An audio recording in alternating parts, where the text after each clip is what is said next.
கொடுத்துறேன் sir. Yes sir. Right. Ravindranath sir Tamil Nadu பொது சுகாதாரத்துறையோட ஒரு இன்றியமையாத தூண் அப்படின்னு சொன்னா அது பொய்யாகாது. கடந்த 30 வருடங்களுக்கு மேலாக பொது சுகாதாரத்துறை சார்பாக ஏகப்பட்ட போராட்டங்கள், அதாவது எங்க பிஹெச்ல மல்டிபர்பஸ் ஒர்க்கர் அப்படின்னு சொல்லுவோம். நம்ம அந்த ஹவுஸ் கீப்பிங் ஸ்டாஃப்ல இருந்து 1500 ரூபாய் தான் சம்பளம் இருந்துச்சு ஏகப்பட்ட வருஷமா. அவங்களுக்கு வேண்டிய உரிமைகள் எதுவுமே கிடைக்கப்படல. சோ இது நான் கொடுத்து சார்ட்ட பேசினேன். சார் அவங்க சங்கம் மூலமா ஒரு போராட்டம் நடத்தி அவங்களுக்கு சம்பளத்தை உயர்த்தி கொடுத்தாங்க. அந்த மாதிரி மருந்தாளுநர்கள், அதே மாதிரி ஆய்வக நுட்பங்கள், லேப் ஸ்டாஃப், அதே மாதிரி பிஹெச்சி டாக்டர்ஸ், அதே மாதிரி நர்சஸ் தொடர்ந்து 30 வருடங்களாக அந்த இன்டர்ன்ஸா இருக்கட்டும், பிஜிஸா இருக்கட்டும், டாக்டர்ஸா இருக்கட்டும், தொடர்ந்து நூத்துக்கணக்கான போராட்டங்கள் சார் நடத்தி பொது சுகாதாரத்துறை கொஞ்சம் கூட நலிவடையாம மக்களுக்கு போய் சேர வேண்டிய சேவைகள் தொடர்ந்து போய் சேருது அப்படின்னு அவங்க தொடர்ந்து உதவி செஞ்சுட்டே வராங்க. அவங்களுடைய இந்த 30 ஆண்டு சேவைகளை பாராட்டி தமிழக அரசு திருவிக்க அவார்டு இந்த ஜனவரி 26ஆம் தேதி இது போன வாரம் கொடுத்திருக்காங்க. அது எல்லாத்துக்குமே ரொம்ப சந்தோஷமான விஷயம். அவங்களோட இணையர் டாக்டர் சாந்தி மேடமும் தொடர்ந்து நிறைய போராட்டங்களும் செஞ்சுட்டே வராங்க. 2 பேரும் நான் தெரிஞ்சதுல இருந்து இன்னைக்கு வரைக்கும் எந்த போன் கால், எந்த மிட்நைட் அடிச்சாலும் ஒரு சலிப்பு இல்லாம இம்மிடியட்டா ஹெல்ப் பண்ணுவாங்க. தமிழ்நாட்டுல எந்த விஷயமா இருந்தாலும், யாருக்கு எந்த பிரச்சனையா இருந்தாலும் அவங்க இந்த ப்ரோக்ராம் கூப்பிட்டது ரொம்ப மகிழ்ச்சி. சார் இன்னைக்கு காலையில பிரஸ் மீட் ஆல்ரெடி கொடுத்திருக்காங்க. இப்ப சன் டிவில பேசியிருக்காங்க இந்த இஷ்யூ பத்தி. அவங்க நம்ம ராஜீவ்காந்தி பஞ்சாயத்து ராஜ் சங்கத்திலயும் பேசுறது ரொம்ப மகிழ்ச்சி. சார் நீங்க பேசலாம் சார். தேங்க்யூ. அனைவருக்கும் நன்றி. கேக்குதா? நல்லா கேக்குது சார். கேக்குது. சரி, நான் டாக்டர் ரவீந்திரநாத் பேசுறேன். அனைவருக்கும் என்னுடைய வணக்கங்களையும் வாழ்த்துக்களையும் தெரிவித்துக் கொள்கின்றேன். இது இன்னைக்கு ஒரு மிக முக்கியமான ஒரு பிரச்சனை, மிக முக்கியமான ஒரு டாபிக். இதை ஏற்பாடு செய்த டாக்டர் டேனியல் அவர்களுக்கும் ராஜீவ்காந்தி கிராம சபை அந்த அமைப்பிற்கும் என்னுடைய நன்றியும் பாராட்டுகளையும் தெரிவித்துக் கொள்கின்றேன். இது ஏற்கனவே நான் லிசன் பண்ணிட்டு இருக்கேன். இப்போ என்னன்னாக்க இது ஒரு அறிவியல் பிரச்சனையா, அதுல உள்ள பிரச்சனை எல்லாம் நீங்க சொன்னீங்க. எப்படி கோமியத்துல மருத்துவ குணம் இல்லை, அதுல உள்ள புரோட்டீன்லாம் எப்படி நம்ம உடம்புல சேராங்கிற விஷயங்கள்லாம் நீங்க விஞ்ஞானபூர்வமா சொன்னீங்க. ஆனா இது விஞ்ஞானபூர்வமான டிபேட்டே கிடையாது. இது அறிவியல் டிபேட்டே கிடையாது. இது அறிவியல் டிபேட்டா மாத்திருக்கிறது அவங்களுடைய சக்சஸ் தான் நம்ம பார்க்க வேண்டிய அவசியம் இருக்கு. இது ஒரு முக்கியமான அரசியல் பிரச்சனை, இது ஒரு பொருளாதார பிரச்சனை, இது ஒரு பண்பாட்டு பிரச்சனை. தங்களுடைய பண்பாட்டு மேலாதிக்கத்துக்காக, தங்களுடைய அரசியல் நோக்கங்களை தமிழ்நாட்டிலையும் திணிப்பதற்காக, அதே போல தங்களுடைய பொருளாதார நலன்களுக்காக இன்றைக்கு இருக்கக்கூடிய கார்பரேட் அரசாங்கம், மோடி அரசாங்கம் இன்னைக்கு பிராமணியத்தை தன்னுடைய சித்தாந்தமாக மேற்கொண்டிருக்கிறது. எனவே இந்திய நாட்டு மக்களை மேலும் மேலும் கொள்ளையடிப்பதற்காக, மேலும் மேலும் சுரண்டலை தீவிரப்படுத்துவதற்காக இந்த கார்பரேட் மோடி அரசாங்கம் தன்னுடைய சித்தாந்தத்தை மக்கள் மத்தியில பூத்துகிறது. இது இந்த அரசாங்கம் ஒரு பாசிச போக்குல செயல்படக்கூடிய அரசாங்கமா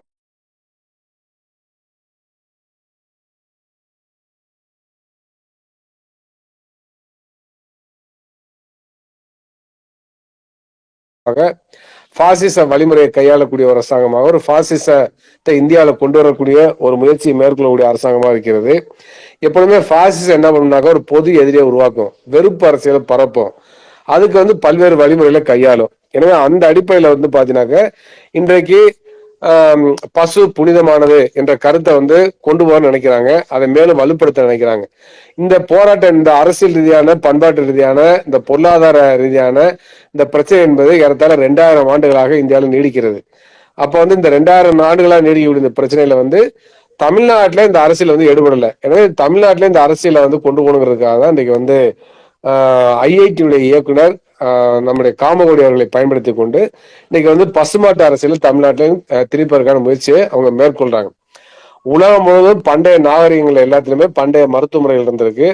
அந்த பண்டைய மருத்துவ முறை எல்லாத்திலுமே பல்வேறு மருந்துகளை பரிசோதனை செய்வதற்கான முயற்சிகளை மேற்கொண்டிருக்காங்க. பல்வேறு பொருட்களை மருந்துகளா பயன்படுத்துறதுக்காக முயற்சி பண்றாங்க. ஆதிகால மருத்துவ முறையில பாத்தீங்கன்னாக்க மனிதர்கள் இந்த நோய்க்கு இதுதான் காரணம் அப்படின்னு அவங்களுக்கு தெரியாது.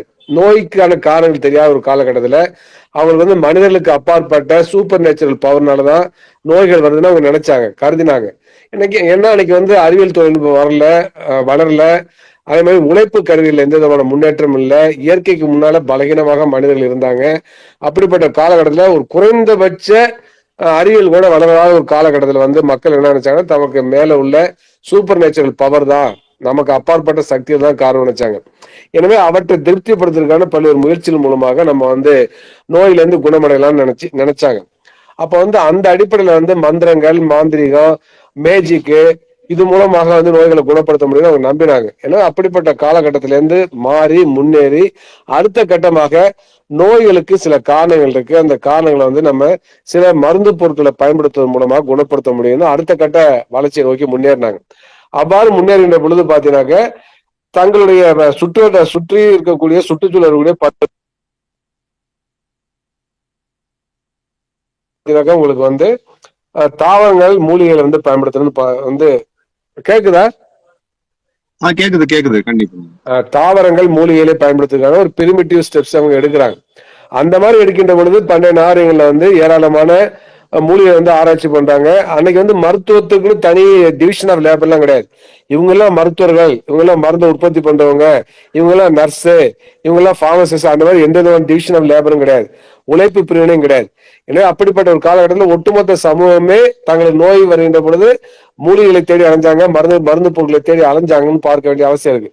ஏன்னா அப்படிப்பட்ட ஒரு காலகட்டத்தில் ஒரு 5000 ஆண்டுகளுக்கு முன்னால நான் சொல்லக்கூடிய அந்த காலகட்டத்தில் பாத்தீங்கன்னாக்க அவர்கள் வந்து பல்வேறு விலங்குடைய கழிவுகளை மருந்தா பயன்படுத்த முயற்சி எடுத்தாங்க. குறிப்பா வந்து ஆட்டுடைய புழுக்கை, பசுமாட்டு சாணி, குதிரையுடைய சாணி, யானையுடைய சாணம், இந்த மாதிரி பல்வேறு கழிவுகளை வந்து பயன்படுத்த அவங்க வந்து முயற்சி மேற்கொண்டாங்க. அது ஏன் அப்படி செஞ்சாங்கனாக்க இந்த மூலிகைக்கு இந்த மருத்துவ குணம் இருக்குன்னு அவங்களால எல்லாத்தையுமே கராரா கண்டுபிடிக்க முடியவில்லை. சில மூலிகைகளை கொடுத்தாங்க, சில நோய்கள் குணமாச்சு, ஆனாலும் கூட அதனாலதான் குணமாச்சுலாம் அவங்களுக்கு தெரியாது. அப்ப அதனால என்ன நினைச்சான்னா தாவரங்கள்ல மருத்துவ குணம் இருக்குன்னு கண்டுபிடிச்சிட்டான். அப்ப தாவரங்கள்ல மருத்துவ குணம் கண்டுபிடிச்சிருக்கா, சில நோய்கள் வந்து குணமாகல. அப்ப நினைக்கிறப்ப என்ன நினைக்கிறானாக்க இந்த ஆடு மாடு போன்ற விலங்குகள் வந்து ஏராளமான தாவரங்களை ஒரு நாள்ல சாப்பிடுது. அப்ப ஒரு நாள்ல ஏராளமான தாவரங்களை சாப்பிடுறப்ப ஏராளமான தாவரங்கள் வந்து மூலிகையில இருக்கிறதுனால அதோடைய பண்புகள்லாம் அதோடைய மாட்டு சாணத்துல இருக்கும், அல்லது யானையுடைய அந்த சாணத்துல இருக்கும், அல்லது ஆட்டுடைய சாணத்துல இருக்கும். அதை நினைக்கிறான், கழிவுல புழுக்கள் இருக்குன்னு நினைக்கிறான். எனவே அதை என்ன நினைக்கிறானாக்க நம்ம தனித்தனியா ஒரு மூலிகை மருந்து பயன்படுத்துறது போலாக ஏராளமான தாவரங்களை மூலிகைகளை சாப்பிடக்கூடிய விலங்குடைய கழிவுல எல்லா விதமான மூலிகைகளுடைய சாரமும் இருக்கும். அப்ப அதை மருந்தா பயன்படுத்தலாம்னு கருதுறான். அப்ப அதனால வந்து மாட்டு சாணியை மருந்தா பயன்படுத்த முயற்சி பண்றாங்க. இப்ப கேலன் ஒரு கிரேக்க மருத்துவர் இருந்தாரு, ஹிப்போகிராட்டிஸ் இருந்தாரு. ஹிப்போகிராட்டிஸ் எந்த விதமான மருந்தையும் உருவாக்குவதற்கான முயற்சி அவன் பண்ணல. ஆனா கேலன் வந்து மருந்துகளையும் உருவாக்குறது. கேலன் வந்து ஏராளமான முயற்சியில பண்ணாரு மருத்துவத்துறையில. இப்ப பல்ஸ் இருக்குன்னா பல்ஸ் பார்ப்பது, அந்த பல்ஸ் எவ்வாறு பார்க்கணும், அதை வந்து ரேடியோ ஆக்டிவ்ல பார்த்தா நல்லா இருக்குங்கிறதெல்லாம் கேலன் வந்து கண்டுபிடிக்கிறாரு. இந்த மாதிரி ஏராளமான கண்டுபிடிப்புகளை செய்யறாரு, அதுக்கான விளக்குகளும் கொடுக்குறாரு. ஆனா அதே சமயத்துல ஹிப்போகிராட்டிஸ்ல இல்லாத ஒரு தன்மை என்னன்னாக்கா மருந்துகளையும் உருவாக்குவதற்கான முயற்சியை பண்றாரு. அவ்வாறு உருவாக்கின பொழுது பாத்தீங்கன்னாக்க நஞ்சு அப்படி முறிவுக்கு இல்லைன்னா பாம்பு கடிக்கு மருந்து கண்டுபிடிக்கணும் முயற்சியில ஈடுபடுறாரு. இது வந்து ஒரு மிகப்பெரிய அறிவியல் ரீதியான ஒரு பாய்ச்சல்னு சொல்லலாம், மிகப்பெரிய மனித குலத்துல மிகப்பெரிய முன்னேற்றம் சொல்லலாம், அதிதீவிரமான பாய்ச்சல்னு சொல்லலாம். ஏன்னு சொன்னால் பாம்பு கடிச்சா மந்திரத்தை ஓதுவது, மந்திரத்தின் மூலமா குணப்படுத்துங்கிற நிலையில இருந்து மனிதன் வந்து நம்ம ஏதாச்சும் ஒரு மருந்தை பயன்படுத்தலாம் முயற்சி எடுத்து அவன் பண்றான். பாத்தீங்களா, ஆட்டு புழுக்கே ஒயினோட கலந்து அதுல வேற சில மூலிகையும் கலந்து அது மூலமா மருந்து உருவாக்கலான்னு கேலன் முயற்சி பண்றாரு. பாத்தீங்களா, அது மனிதகுல வரலாற்றுல மிகப்பெரிய மருத்துவ துறையில, மருத்துவ ஆராய்ச்சியில, மருத்துவ விஞ்ஞானத்துல ஒரு பாய்ச்சல்னு சொல்லலாம். அப்ப அதை பாராட்டணும். எனவே அந்த முயற்சி பண்ணாங்க. ஆனா அவர் கண்டுபிடிச்ச மருந்துனால பாம்படியிலிருந்து மனிதர்கள் உயிர் மீண்டார்களா, இல்ல பல்வேறு விஷ முறிவுக்கு அதை பயன்படுத்தலாங்கிற கேள்விக்குறி, அதுல மாற்றுக்கிறது கிடையாது. ஆனா முயற்சி. அப்ப அந்த மாதிரி முயற்சி வந்து உலகம் முழுவதுமே மேற்கொள்ளப்பட்டது. அப்ப அது போலதான் பசுமாட்டு யூரின், யானையுடைய யூரின், அதே மாதிரி கேமலுடைய ஒட்டகத்துடைய யூரின், இந்த மாதிரி எல்லா விலங்குடைய யூரின் அவன் வந்து பயன்படுத்துறான். அப்ப சில அனுபவங்கள்ல அது தவறா கூட புரிந்து கொள்ள இருக்கலாம். பனங்காய், அதாவது குருவி உட்காந்து பனங்காய் விழுந்த கதையாக ஆட்டு யூரினை குடிச்சு சில வியாதி குணமானதா கருதி இருக்கலாம், பசுமாட்டு யூரினை குடிச்சு சில வியாதிகள் குணமானதா கருதி இருக்கலாம், அந்த முடிவுகளுக்கு வந்திருக்கலாம், அது தவறா கூட வந்திருக்கலாம். அப்ப அந்த அடிப்படையில வந்து உலகம் முழுவதும் அந்த மாதிரி விலங்குடைய யூரின், விலங்குடைய கழிவுகள், விலங்குடைய கொம்பு, விலங்குடைய நெகம், விலங்குடைய எலும்பு, இந்த மாதிரி பல்வேறு பொருட்களை வந்து மருந்துகளா பயன்படுத்துறதுக்கு மனிதர்கள் வந்து முயற்சி பண்ணியிருக்காங்க. அது மருத்துவ விஞ்ஞானத்துல ஒரு வளர்ச்சி கட்டம் நம்ம சொல்லலாம். எனவே இந்த ஆதிகால மருத்துவ முறை புரோட்டோ மெடிக்கல் சயின்ஸ் புரோட்டோ சயின்ஸை இன்றைக்கு இது நம்முடைய பண்டைய கால மருத்துவ முறை சிறந்த மருத்துவ முறை திணிப்பு இருக்கு பாத்தீங்களா, அது ஏற்படுவதல்ல. புரோட்டோ மெடிக்கல் சயின்ஸ் இல்ல புரோட்டோ சயின்ஸ இன்றைக்கு உள்ள நவீன விஞ்ஞானத்துல நவீன அறிவியல் மருத்துவத்துல திணிப்பது என்பது சூடோ சயின்ஸ்னு பேரு. புரோட்டோ சயின்ஸ் இன்றைக்கு புகுத்துவது, இன்றைக்கு திணிப்பது சூடோ சயின்ஸ்னு பேரு. அப்ப இன்றைக்கு ஆயுர்வேதாவிலையும் மற்ற பல்வேறு மருத்துவ முறையிலையும் பண்டைய கால மருத்துவ முறையில உள்வாங்கி கூட நாங்க பூத்துறோம் என்று சொன்னால் அது அறிவியலுக்கு புறம்பான ஒரு செயலா பார்க்க வேண்டிய அவசியம் இருக்கு. ஆனா இன்றைக்கு நவீன அறிவியல் மருத்துவம் பல்வேறு துறைகளிலும் முன்னேறி வரக்கூடிய காலகட்டத்துல நம்ம நாட்டுடைய பாரம்பரிய மருத்துவ முறை, இது இந்து மருத்துவ முறை, இது இந்திய பண்பாடு, இந்திய கலாச்சாரங்கிற பேர்ல இன்றைக்கு பிஜேபி அரசாங்கம், மோடி அரசாங்கம், சங் பரிவார அமைப்புகள், RSS இந்தியாவுக்கு ஏற்ப இந்து ராஷ்டிராவுக்கு ஏற்ப ஒரு மருத்துவ முறையை கொண்டு வர நினைக்கிறாங்க. அதனாலதான் மோடி அரசாங்கம் 2030 ஒரே தேசம் ஒரே மருத்துவமனைங்கிற நோக்கி அதை அறிவிச்சுட்டு அதுக்கான அதை நோக்கி முன்னேறுவதற்கான முயற்சியை கடுமையா எடுக்கிறாங்க. அதனாலதான் பாத்தீங்கன்னா ஆயுர்வேதாவுக்கு கோடிக்கணக்கான ரூபாய் அதிகமா ஒதுக்குறாங்க. அப்ப ஆயுர்வேதா என்பது ஒரு மதச்சார்பற்ற ஒரு ஆன்மீகத்துக்கு அப்பாற்பட்ட ஒரு மருத்துவ முறைன்னு பார்க்கணும். ஆயுர்வேதா என்பது பொருள் முதல்வாத அடிப்படையில உள்ள மருத்துவ முறை. பல பேருக்கு கருத்து முதல்வாதம் பொருள் முதல்வாதம் என்னன்னு தெரியாது. இன்னைக்கு கேட்கிறவங்களோட எல்லாத்தையும் தெரியும்னு சொல்ல முடியாது. என்னன்னாக்க உலகத்தில் உள்ள எல்லா தத்துவ ஞானிகளையும் 2 முகாமா பிரிச்சிடலாம். அது என்ன 2 முகாம்னாக்க பொருள் முதல்வாதிகள், கருத்து முதல்வாதிகள் பேரு. பொருள் முதல்வாதிகள் என்ன சொல்றாங்கன்னாக்க உலகத்துல பொருள் தான் முதல், பிரபஞ்சத்துல முதல்ல தோன்றியது பொருள் தான். பொருள் நிரந்தரமானது, பொருளை ஆக்கவும் முடியாது, அழிக்கவும் முடியாது, ஒரு பொருளை வேறொரு பொருளா மாற்றலாம் என்று சொல்லி அவங்க சொல்றாங்க. அப்ப உலகம் இயற்கை பொருள்களால் ஆனது, பொருள்கள் நிரந்தரமானது, பொருள் அழிக்க முடியாது. எனவே பொருள்கள் தோன்றிய பிறகுதான் மனிதன்கிறவன் தோன்றான். மனிதன் தோன்றியது பொருள் என்னன்னு தோன்றினா மனித மூளையே பொருள் தான். இந்த மனித மூளைங்கிற பொருள் என்ன சிந்திக்கவே முடியாது. எனவே இந்த மனித மூளை சிந்திக்கிறது என்று சொன்னால் அது தனக்கு புறவயமா உள்ள பொருட்களை பத்தி தான் சிந்திக்குது. புறவயமான உலகத்தை பத்தி தான் சிந்திக்குது. உலகமே பொருட்களால் தான் ஆயிருக்கு. எனவே இந்த மனித சிந்தனை என்ற சிந்தனை கருத்து என்பது 2ஆம் பட்சம் தான். பொருள் இல்லைன்னா சிந்தனை இல்லை, மனித மூளை இல்லைன்னா சிந்தனை இல்லை. எனவே கருத்து என்பது 2வது, பொருள் தான் முதல் என்று சொல்லக்கூடியதுதான் பொருள் முதல்வாதிகள் என்று பெயர். ஆனா கருத்து முதல்வாதிகள் என்ன சொல்றாங்கன்னா கருத்து தான் முதன்மையானது, கருத்து தான் பொருட்களை தான் படைச்சதுன்னு சொல்றாங்க. அப்ப என்னன்னாக்க நம்ம உலகமே பிரபஞ்சமே ஒரு கருத்தினால்தான் படைக்கப்பட்டது, அந்த கருத்து தான் பொருட்கள் எல்லாம் படைச்சது என்று சொல்லி அவங்க சொல்றாங்க. அது விஞ்ஞானத்துக்கு புறம்பானது. விஞ்ஞானம் நிரூபிக்கல. ஆனா பொருள் முதல்வாதத்தை விஞ்ஞானம் விஞ்ஞானத்தில ஒவ்வொரு முன்னேற்றமும், விஞ்ஞானத்தில ஒவ்வொரு புதிய கண்டுபிடிப்புகளும் பொருள் முதல்வாதத்தை உறுதி செய்கிறது, பொருள் முதல்வாதத்தை மேலும் மேலும் வளர்க்குதுன்னு பார்க்க வேண்டிய அவசியம் இருக்கு. அதனால உலகத்தில் உள்ள எல்லா தத்துவங்களையும் 2 முகாமா பிரிச்சிடலாம். ஒண்ணு கருத்து முதல்வாதிகள், ஒண்ணு பொருள் முதல்வாதிகள் பேரு. அப்ப இங்க இதை எதுக்காக நம்ம சொல்றோம்னாக்க நவீன அறிவியல் மருத்துவம், அதாவது பண்டைய மருத்துவ முறை பொருள் முதல்வாதத்தை அடிப்படையாக கொண்டுதான் இருந்துச்சு இந்தியாவில. அவங்க என்ன சொன்னாங்கன்னாக்க படைப்பு கோட்பாட்டை ஏற்றுக்கொள்ளவில்லை. இந்தியாவுடைய பண்டைய மருத்துவர் இப்ப சரக சமிதி இருக்குன்னா சரக சமிதியை படைக்கப்படவில்லை, மாறாக இயற்கையுடைய வளர்ச்சி போக்குல ஒரு உச்சபட்சம் தான் மனிதன் சொன்னாங்க.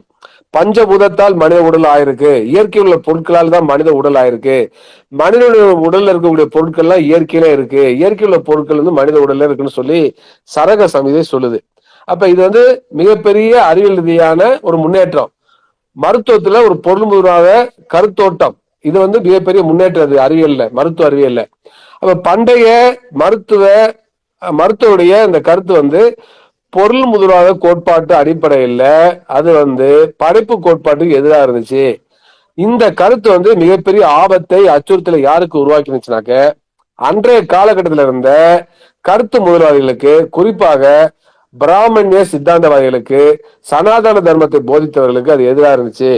அவங்க என்ன சொன்னாங்கன்னாக்க நம்முடைய மனிதர்கள் இந்த உலகம், பிரபஞ்சம், இந்த இயற்கை, மனிதர்கள், விலங்குகள் எல்லாமே பிரம்மானாலதான் படைக்கப்பட்டதுன்னு அவங்க சொல்றாங்க. அதே போல பகவத்கீதை கிருஷ்ண பரமாத்மா என்ன சொல்றாருனாக்க 4 வர்ணங்களை நானே படைத்தேன், நான் நினைச்சா கூட வர்ணத்தை மாற்றிக்கொள்ள முடியாதுன்னு சொன்னார். அப்ப அப்படிப்பட்டவருடைய கோட்பாட்டுக்கு நேர் எதிராக பண்டைய சரக சங்கீதையும் இந்திய மருத்துவர்களும் மருத்துவ சித்தாந்தமும் இருந்துச்சு. அவங்களுடைய கருத்து அவங்களுடைய பொருள் முதல்வாதம் அதுக்கு எதிராக இருந்துச்சு. சரக சமிதி என்ன சொல்றதுனாக்கா நோய்களுக்கு காரணம் இருக்கு, அந்த நோய்களை கண்டறிய முடியும், அந்த நோய்களுக்கு அதை குணப்படுத்தக்கூடிய மருந்துகளை கொடுப்பதன் மூலம் நோய்களை குணப்படுத்த முடியும் சரக சமிதை சொல்லுது. அது விஞ்ஞானபூர்வமா காரண காரியங்களை கண்டறிந்து நோய்களை குணப்படுத்தக்கூடிய ஒரு கருத்தை சொல்லுது, கோட்பாட்டை சொல்லுது. அது விஞ்ஞானபூர்வமான கோட்பாடு. எனவே நோய்களுக்கு காரணம் இருக்கு. நோய்களை சரியாக கண்டறிந்து சரியான மருந்துகளை கொடுத்தால் எந்தெந்த நோய்களுக்கு எந்தெந்த மருந்து வந்து சரியா கொடுக்க முடியுதோ, அல்லது எந்தெந்த நோய்களுக்கு மருந்துகளை கண்டறிந்து மருந்துகளை பயன்படுத்தி குணப்படுத்த முடியுதோ அந்த நோய்களை குணப்படுத்த முடியும்னு சரக சமிதை சொல்லுது. எனவே மருந்துகளால் குணப்படுத்தக்கூடிய நோய்களை குணப்படுத்த முடியும்னு சரக சமிதை ஆணித்தரமா சொல்லுது. இது மிகப்பெரிய அளவுக்கு அறிவியல் முன்னேற்றது. ஆனா இந்த கோட்பாடு வந்து பிராமணிய கோட்பாட்டுக்கு எதிராக இருக்கு, சனாதன தர்ம கோட்பாட்டுக்கு எதிராக இருக்கு. இது வந்து ஏதோ ஒரு சக்தி தான் நம்மள இருந்து படைத்தார், நோய்களுக்கு வந்து அந்த நமக்கு மேல உள்ள சக்திகள் தான் காரணம். அதே போலவே பாவ புண்ணிய கோட்பாட்டை வந்து திணிச்சாங்க. குறிப்பா பாத்தீங்கன்னா ஆத்திரேயா என்று சொல்லக்கூடிய ஆயுர்வேத மருத்துவர் இடைச்செருகளாக பல்வேறு வேலையெல்லாம் பண்ணார். ஆத்திரேயா வந்து பரத்வாஜ் என்று சொல்லக்கூடிய ஒரு ஆயுர்வேத மருத்துவரோட அவர் வந்து ஆர்குமெண்ட் எல்லாம் பண்ணியிருக்காரு. பரத்வாஜ் வந்து காரண காரியத்தை அடிப்படையில் சிகிச்சை வழங்கணும்னு சொல்றாரு. ஆனா ஆத்திரேயா என்ன சொல்றாருனாக்க அது தவறுன்னு சொல்றாரு. நோய்களுக்கு வந்து பாவ புண்ணிய கோட்பாட்டை வந்து ஆத்திரேயா வந்து சொல்றாரு. வந்து தொழுநோய்க்கு காரணம் வந்து செஞ்ச பாவம் தான் காரணம் ஆத்திரேயா சொல்றாரு. ஆனா பரத்வாஜ் வந்து ஏத்துக்கல. அதே போல சரக சமிதியை வந்து ஏற்றுக்கொள்ளவில்லை. அப்ப வந்து என்னன்னாக்க இந்த மாதிரி கருத்து போராட்டம் வருது, கருத்து முரண்கள் வருது, முரண்பாடான கருத்து மோதல் வந்து இன்னைக்கு ஆயுர்வேதா மருத்துவர்கள் உள்ளரையே வந்து பார்ப்பனிய சக்தியினால் திணிக்கப்படுது. அதெல்லாம் பாக்குறோம். அப்ப இந்த மாதிரி வந்து ஒரு கருத்து போராட்டம் உள்ளவே வந்துருது. அதே போலவே ஒட்டுமொத்தமாக சனாதன தர்மவாதிகள், சனாதன தர்மத்தை போதிக்கக்கூடிய அன்றைக்கு ஆளுவர்க்கமா இருந்த பிராமணர்கள் என்ன பண்றாங்கன்னாக்க தங்களுடைய பொருளாதார நலனுக்காக, தங்களுடைய மேலாதிக்கத்துக்காக, தங்களுடைய அரசியல் நலனுக்காக மருத்துவ அறிவியல்ல தலையிடுறாங்க. அன்றைக்கு இருந்த மருத்துவர்கள் அரசியல்ல தலையிடவில்லை, ஆட்சி அதிகாரத்தை அவங்க கைப்பற்ற நினைக்கல, ஆட்சியை பற்றி விமர்சனம் அவங்க செய்யல, அவங்க அரசியல தலையிடல. ஆனால் மருத்துவருடைய அந்த மருத்துவ ரீதியான கருத்து, அந்த அறிவியல் ரீதியான கருத்து அன்றைக்கு இருந்த பண்டைய ஆட்சியாளர் இருந்த ஆதிக்க சக்தியில இருந்த ஆளு வர்க்கமா இருந்த பிராமணனுடைய பொருளாதார நலனுக்கு அது எதிராக இருக்குது அப்படின்னு பார்க்க வேண்டியிருக்கு. ஏன்னா அது வந்து படைப்பு கோட்பாட்டை ஏற்றுக்கொள்ளவில்லை. ஆனா கிருஷ்ணர் என்ன சொல்றாருன்னா, நம்ம வந்து 4 வர்ணங்களையும் நான் தான் படைச்சேன், அந்தந்த வர்ணங்கள் அவங்க உள்ள கடமையை செய்யணும், சுய தர்மத்தை வந்து பின்பற்ற வேண்டும், குறிப்பா வந்து அந்தந்த சாதியை சேர்ந்து அந்தந்த தொழில் தான் செய்யணும், அவங்க வந்து பிற சாதியுடைய தொழில வந்து திறமை பெற்றவர்களா இருந்தாலும் கூட அதை செய்யக்கூடாது, அது வந்து நரகத்துக்கு தான் இட்டு செல்லும். ஆனால் தன்னுடைய சுயசாதி தொழில வந்து போதிய தேர்ச்சி பெறாட்டி கூட அந்த தொழிலை அவங்க செய்யணும், அதுதான் புண்ணியம், அவங்க வந்து சொர்க்கத்துக்கு